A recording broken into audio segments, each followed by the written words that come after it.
이 이스라엘 백성이 미스바에서 이제 사울을 왕으로 선출하고 그리고 그에게 왕권이 있음을 확인하였습니다.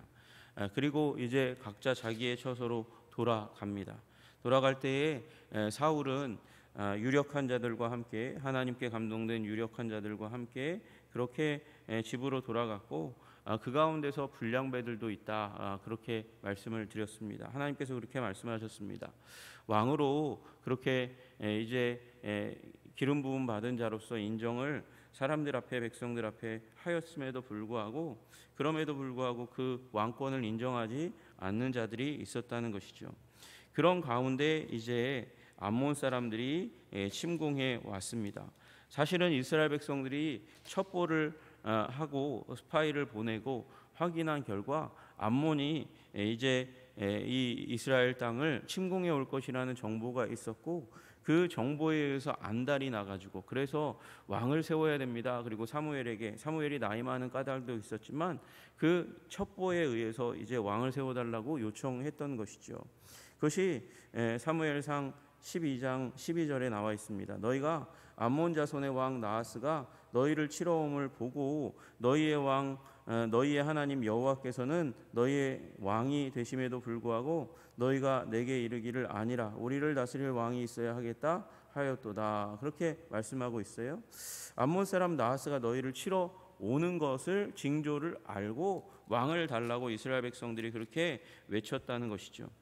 그런데 이스라엘 백성이 실제로 이제 암몬 사람이 쳐들어오니까 나하스가 침공해 오니까 그러니까 당황합니다. 그리고 사울에게 달려가지 않고 마치 왕이 없는 것처럼 행동하는 모습들이 이제 초반부에 보이게 됩니다. 암몬 사람 나하스는 암몬 사람이니까 롯이 이제 이 소돔과 고모라의 멸망을 당하고 당하기 직전에 이제 가족 가운데서 이제 탈출해 가지 않습니까? 근데 문제는 두 딸과 함께 갔다는 것이고 그 두 딸들이 자신들의 미래가 암울하니까 아버지와 동침하여 그래서 형성된 민족이 있습니다. 그 가운데 하나가 암몬입니다. 둘째 딸과 롯이 동침하여 이룬 민족이 암몬 족속인데 이제 요단강이 세로로 흐르고 가로로 이제 요단강 동편에 가로로 흐르는 야복강이 있는데 그 야복강의 북부 쪽 요단강 동편 이 야복강 북부 쪽에 거주하며 살며 그 세력을 형성한 민족이 암몬 족속입니다. 그 가운데 나하스가 왔다는 거예요.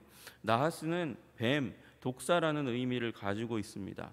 그 암몬 민족이 뱀을 독사를 그렇게 이제 애니미즘의 영향력에 의해서 섬기는 나라였던 것 같아요. 그래서 이름을 뱀이라고 짓고 뱀의 권능에 이제 사로잡혀 있는 한 사람 그 이름을 쫓아가는 사람 나하스가 이제 백성들을 규합해서 침공하는 일이 일어나게 되었습니다. 그리고 길르앗 야베스 앞에 진을 쳤다. 전쟁하러 왔으니까 니네들도 나와서 맞서 싸워라. 그렇게 얘기하는 거죠. 길르앗 야베스는 마찬가지로 요단강 동편에 있습니다.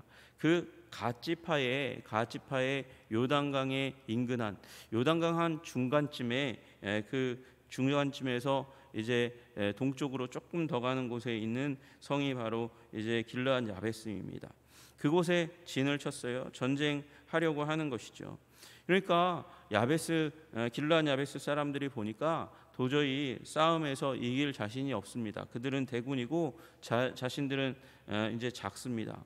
이게 벌써부터 이 나하스의 군대를 보고 나서 겁을 집어먹고 그리고 제안하는 것 자체가 왕이 없는 것처럼 행동하는 겁니다. 우리가 언약하자. 그리하면 우리가 너를 섬기리라. 마치 왕이 없는 것처럼 왕에게 SOS를 쳐서 그 원래 취지가 그거였으니까요. 그래서 왕이 돕도록 그렇게 해야 하는데 이 사람들은 오히려 굴복하겠다, 섬기겠다, 우리 언약하자, 조약을 맺자 이렇게 얘기하는 것이죠. 그랬더니 암몬 사람 나하스가 그들에게, 이 길르앗 야베스 사람들에게 얘기하는 그 조건이 뭐냐, 조약을 맺을 조건, 내가 너희들을 징치하고 다스리고 너희들은 우리를 섬기게 할 그 선 조건이 무엇이냐 하면, 너희 오른 눈을 다 빼야 너희와 언약하리라, 그렇게 얘기하는 거예요. 오른 눈을 다 빼야 한다는 거예요. 길르앗 야베스에 있는 모든 사람들의 주로 남자겠죠. 무력을 가지고 있는 남자겠죠. 그들의 오른 눈을 다 빼버리겠다, 그렇게 얘기합니다. 오른 눈을 빼면 이제 전쟁에는 무능한 자로 만들고 농사는 가능한 사람이 만들어서 계속해서 노예 민족으로 내가 이 길르앗 야베스 사람들을 다 다스리고 부려먹겠다, 그렇게 얘기하는 것이죠. 그리고 이 일을 통해서 온 이스라엘에게 이 자체만으로도 모욕을 주는 것이고, 그리고 앞으로도 이 길르앗 야베스뿐만 아니라 이스라엘을 괴롭히는 일을 이와 같이 진행하겠다고 그렇게 이야기하는 그런 이 나하스의 모습이 보이게 됩니다. 야베스 장로들이 그 가운데서 이제 조건을, 그 말미를 달라고 이야기합니다. 2래 동안 말미를 주시오, 그렇게 얘기합니다. 우리가 이스라엘 온 지역에 전령을 보내겠소. 만일 우리를 구원할 자가 없으면 우리가 눈 뽑히러 당신에게 가겠습니다, 그렇게 얘기합니다. 여러분, 이게 이상하지 않습니까? 왜 말미를 줍니까? 그냥 공격하면 되고 말미 안 준다 얘기하면 되는데, 그런데 길르앗 야베스 사람들이 이제 온 이스라엘로 나아가서, 그래서 구원할 자를 이제 요청하겠다, 사사를 요청하겠다, 마치 왕정 시대가 아닌 것처럼, 사울이 왕으로 등극하지 않은 것처럼 그렇게 행동을 하는 것입니다. 근데 이렇게 말미를 달라고 하는데 말미를 또 줍니다. 왜 줍니까? 왜 주냐면, 너희들에게 2래 동안 말미를 주었으니까 눈 뽑히는 것 이외에, 그리고 너희를 지배하는 자가 되어서 너에게 가져갈 때에 너에게 기회를 한번 주었으니까 더 많은 걸 가져갈 거야 라고 얘기할 수 있는 근거를 삼고, 그 다음에 또 만약에 그 지원군이 온다 할지라도 이 암몬 사람들은 이길 수 있다라는 마음을 가지는 거죠. 그래서 그들마저도 제압하면 더 많은 전리품을 가질 수 있게 되니까, 그래, 니네 마음대로 해라, 자신감의 발로인 것이죠. 그래서 전령을 보내게 했습니다.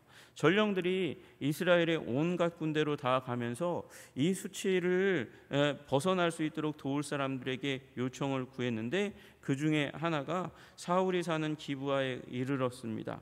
그리고 이런 상황들을 전했더니 이 상황들을 이 기브아의 백성들이 듣고 소리 높여 웁니다. 이것도 사울을 인정하지 않는 것이죠. 사울을 믿지 않는 거예요. 불량자들과 똑같은 것입니다. 이 이야기를 들었으면 왕으로 기름 부음 받은 사울을 찾아야죠. 사울을 찾아서 그에게 지금 이 상황을 알리고, 당신이 왕이니, 사무엘을 통해서 하나님이 기름 부으신 왕이니 우리와 함께 가서 이 불쌍한 우리 길르앗 야베스 성사람들을 구합시다라고 얘기해야 되는데, 그런 생각은 머릿속에 전혀 없습니다. 오히려 그냥 비극적인 일이 일어난 것을 안타까워하면서 소리 높여 우는 일이 일어나더라는 것입니다. 여러분, 우리가 이같이 행동하는 일이 많이 있습니다. 우리가 하나님을 아는 자들이라고 이야기하면서, 예수님을 구주요 주님으로 믿었다고 하면서, 그래서 하나님의 자녀라고 이야기하면서, 예수님이 나의 주님이라고 그렇게 이야기하면서도 마치 예수님이 나의 주님이 아닌 것처럼, 하나님을 모르는 사람처럼 그렇게 행동하는 일이 너무도 많다는 것입니다. 여러분, 사사시대의 비극이 무엇입니까? 자기 소견에 오른 대로 하나님이 없는 것처럼 행동하는 것이었고, 여전히 사울이 왕으로 기름 부음 받았음에도 불구하고 그것이 그들의 요청이고 소원이고 갈망이고, 그래서 그것을 위해서 사무엘에게 가서 어떻게 보면 민족적인 집단 행동을 하면서까지도 왕을 세웠음에도 불구하고, 그럼에도 불구하고 왕이 없는 것처럼 행동하더라는 것입니다. 여러분, 우리도 그럴 수 있는 것이죠. 여러분, 하나님이 우리 삶 가운데 목자가 되어 주셔서 가까이 계셔서 우리에게 먹이고 이끄시고 그리고 친구가 되어 주신다는 사실을 깨달아 하시기를 주님의 이름으로 축복합니다. 우리 예수님이 우리의 구주 주님이 되어 주셔서 우리를 영원한 운명에서 구원하셨을 뿐만 아니라 오늘의 삶 가운데 우리를 인도하시는 하나님이라는 사실을 믿어야 하는 것이죠. 왕이 없는 것처럼 행동해서는 안 되는 것입니다. 예수님이 우리의 왕입니다. 예수님이 우리의 구주이십니다. 오늘 우리의 목자이십니다. 예수님을 내 곁에 모시고 그리고 살아가시기를 주님의 이름으로 축복합니다. 그것을 이미 그렇게 하나님께서 하셨지만 그것을 인정하고 주님과 동행하시는 우리 한성의 백성들 다 되시기를 주님의 이름으로 축복합니다. 아멘. 이제 그 이야기를 소를 몰고 농사를 짓던 사울이 밭에서 소를 몰고 옵니다. 농사 짓습니다. 농사 짓는 기름 부음 받은 왕이라니요. 되게 이상합니다. 그런데 이제 사울도 왕으로 기름 부음 받았지만 그러나 아직 제도를 정비하기 어려운 시기였고 그리고 사울 자신도 검증의 기간을 통해서 왕으로 백성들 앞에 드러나야 할 기회가 필요했는데 이때인 것이죠. 그런데 기회를 기회로 여기려고 해서 왕으로서 이제 그 실력을 발휘하는 것이 아니고 하나님이 주신 성령의 감동으로 말미암아 이제 왕으로서 활동하게 됩니다. 사울이 밭에서 소를 물고 오다가 백성들이 우니까 무슨 일로 우느냐 물었습니다. 그때에 야베스 사람들이 이야기합니다. 이차저차한 이 길르앗 야베스의 이야기를 하니 이 말을 들을 때에 하나님의 영이 크게 감동되어 그의 노가 크게 일어났다. 그러니까 성령님으로 말미암아 일어나게 된 거룩한 분노가 사울을 사로잡게 되었습니다. 그 마음이 이스라엘이 만군의 여호와의 백성이 이토록 짓밟히고 불명예스럽게 되고 그리고 길르앗 야베스 사람들이 눈이 뽑히게 되는 그런 비극을 눈앞에 두고 있다고 하는 그 얘기를 듣게 되니까 그러니까 분노가 일어나게 되었습니다.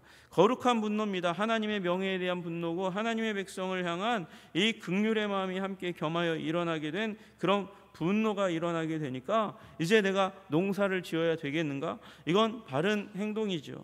자기의 사명, 왕으로 기름 부음 받은 것에 대한 자각을 그 마음 가운데 굳건하게 붙들고 한 결의의 소, 한 쌍의 소를 잡아서 각을 뜨고 마치 사사기에서 이제 비극을 당한 한 여인의 시신을 각을 떠서 토막을 내가지고 지파들 가운데 보내어서 베냐민을 징치해야 된다 그렇게 했던 것처럼 이제 그 한겨리의 소의 각을 떠가지고 전령들의 손에 들려가지고 이스라엘 모든 지역 가운데 보내면서 명령을 합니다. 누구든지 나와서 사울과 사무엘을 따르지 아니하면 그의 소들도 이와 같이 하리라. 그렇게 이 소식을 전하였더니 이스라엘 사람들이 여호와의 두려움이 임하여 그들이 한 사람같이 나온지라. 다 같이 나왔다는 것입니다. 일사불란하게 나왔다는 것입니다. 이 부분에서 어떤 주석가들은 이 부분에서 이미 사울의 왕정의 문제가 여기 드러나 있다 이렇게 얘기합니다. 왜 그러냐 하면 분노를 기반으로 한 통치다 그렇게 얘기하기도 하고 두 번째로 사울과 사무엘의 이 순서를 보면 사무엘보다 자신을 앞서 세웠다는 것이고 여호와가 거기 없다는 것을 그 빌미로 삼아서 이미 사울이 그 통치의 문제점을 드러내는 그 상황을 만들어내고 있다고 이야기하는 것이죠. 그러나 저는 그럼에도 불구하고 아직 성숙해야 할 리더십이니까 아직 미숙한 리더십이니까 아직 자라나야 될 리더십이니까 이런 부분은 용서하고 가야 될 필요가 있다고 생각이 듭니다. 왜냐하면 하나님이 이 부분에 대해서 사울의 문제를 책망하는 부분이 없기 때문에 그렇습니다. 오히려 성령으로 말미암아 일어난 일이라고 본문이 강조하고 이야기하고 있기 때문에 그렇습니다. 그래서 그날 일어난 백성이 33만 명입니다. 이스라엘 자손 가운데 30만 명이, 유다 사람 가운데 3만 명이 일어났다고 그렇게 말씀하시는 것이죠. 여러분, 이 본문 가운데 우리가 쉬어야 될 진리는 무엇입니까? 우리는 부족하고 연약하고 미숙하다 할지라도, 사울은 정말 아직 미숙하고 연약하고 부족한 리더십입니다. 그럼에도 불구하고 하나님께서 성령을 주셔서 그 마음 가운데 열정을 불러 일으켜 주셨을 때에, 그때에 자신의 사명에 합당한 행동을 하려고 애썼다는 것입니다. 자기의 소를 희생하는 일이 있다 할지라도 그렇게 했다는 것입니다. 우리도 마찬가지입니다. 우리는 하나님의 은혜를 받았고 하나님의 자녀가 되었고 교회 가운데서 직분을 받았음에도 불구하고 우리 함께 우리 교회를 섬기고 영혼을 섬기고 전도의 자리 가운데 나아가고 기도의 자리 가운데 이제 나아가자고 그렇게 격려하고 이야기하면, 그러면 그때 하는 얘기가 나는 아직 잘 몰라서, 나는 아직 교회에 들어온 지 얼마 못 되어서, 그렇게 성숙한 이후에 모든 것을 다 안 이후에 그 알물 성숙을 그 앞에 전면에 핑계로 내세우고 계속해서 뒷걸음질 치려고 하는 우리의 마음이 있습니다. 연약한 마음이 있습니다. 그것은 하나님이 주시는 마음이 아닙니다. 처음부터 태어나면서부터 걷고 말하는 아기가 어디 있습니까? 우리도 마찬가지입니다. 교회 가운데서 성숙해가는 과정 가운데서 우리는 실수할 수 있습니다. 부족하고 연약한 모습을 보여줄 수 있습니다. 그럼에도 불구하고 그렇게 일어나서 하나님을 섬기고 공동체를 섬기며 현장 가운데서 성장하는 것입니다. 그 가운데 성장할 수 있음을 인정하고 우리가 그 가운데서 오직 하나님이 우리에게 주시는 거룩하고 온전하신 뜻을 쫓아가는 것입니다. 미숙하고 두려워도 전도의 현장 가운데 나아가고 기도의 자리 가운데 나아가는 것입니다. 부족해도 섬김의 자리 가운데 나아가는 것입니다. 문제는 그렇게 부족하고 연약하고 그리고 아직 성장해야 될 여지가 있다는 것을 알면서도 애쓰고 힘쓰지 않는 것입니다. 배우려 하지 않는 것이고 실수를 통해서 더 성장하려 하지 않는 것이며 하나님의 진리로 내 마음과 생각을 채우려 하지 않는 것이 문제라는 것입니다. 오직 하나님이 주신 그 은혜로 말미암아서 우리 기회를 주실 때마다 섬김의 자리 가운데 순종의 자리 가운데 서시는 여러분들 되시기를 주님의 이름으로 축복합니다. 그때 하나님께서 주신 성령을 따라 행할 때에 승리를 주시고 성취를 주실 줄로 믿으시기를 주님의 이름으로 축복합니다. 그렇게 일어나 33만 명의 군대를 구성하고 이제 암몬 나하스를 쳐서 사울은 승리하게 됩니다. 여러분, 우리 미숙하고 연약하고 부족하다 할지라도 성장의 여지가 있다 할지라도 성령을 따라 행하면 하나님께서 힘을 주시고 능력을 주시고 돕는 자를 붙여주셔서 우리 사명 가운데 삶 가운데 승리하게 하실 줄로 믿으시기를 주님의 이름으로 축복합니다. 그리고 실패든지 성공이든지 주님 성령의 그 지시하심을 명령을 따르면 우리 삶 가운데 또한 승리의 기쁨뿐만 아니라 성장의 기회가 더하여 줄 줄로 믿으시기를 주님의 이름으로 축복합니다. 기도하겠습니다. 하나님 아버지, 감사합니다. 사울이 왕으로 기름 부음 받았음에도 불구하고 그리고 암몬이 쳐들어올 때 왕이 있음을 백성들이 머릿속에 두었음에도 불구하고 왕이 없는 것처럼 행하였습니다. 주님, 우리도 왕이 없는 것처럼 행할 때가 있지 않습니까? 자기 소견에 옳은 대로 행했던 사사기의 삶을 살았던 사람들처럼 살아가고 있지 않습니까? 주님, 우리의 삶 가운데 주님의 권위와 하나님 주님의 왕권을 인정하며 살아갈 수 있도록 주님 도와주시고 인도하여 주시옵소서. 삶의 시험의 때에 하나님 시련의 때에 주님을 의뢰하고 그 시련의 파고를 넘어갈 수 있는 주의 백성들이 다 될 수 있도록 주님 도와주시고 인도하여 주시옵소서. 세상 가운데서든지 하나님 아버지 교회에서든지 가정에서든지 우리 모두가 다 하나님 아버지 우리 부족하고 연약해도 성령을 따르게 하시고 말미암아 하나님 승리하고 성장하는 자들 되게 하여 주시기를 간절히 소원합니다. 주님 도와 주옵소서. 우리 한성의 백성들을 그렇게 인도하시고 계신 우리 신실하신 선한 목자 예수 그리스도 아버지 예수 그리스도의 놀라우신 은혜를 찬송하며 순종하며 나아갈 수 있도록 도와주옵소서. 예수 그리스도 이름 받들어 기도드리옵나이다. 아멘.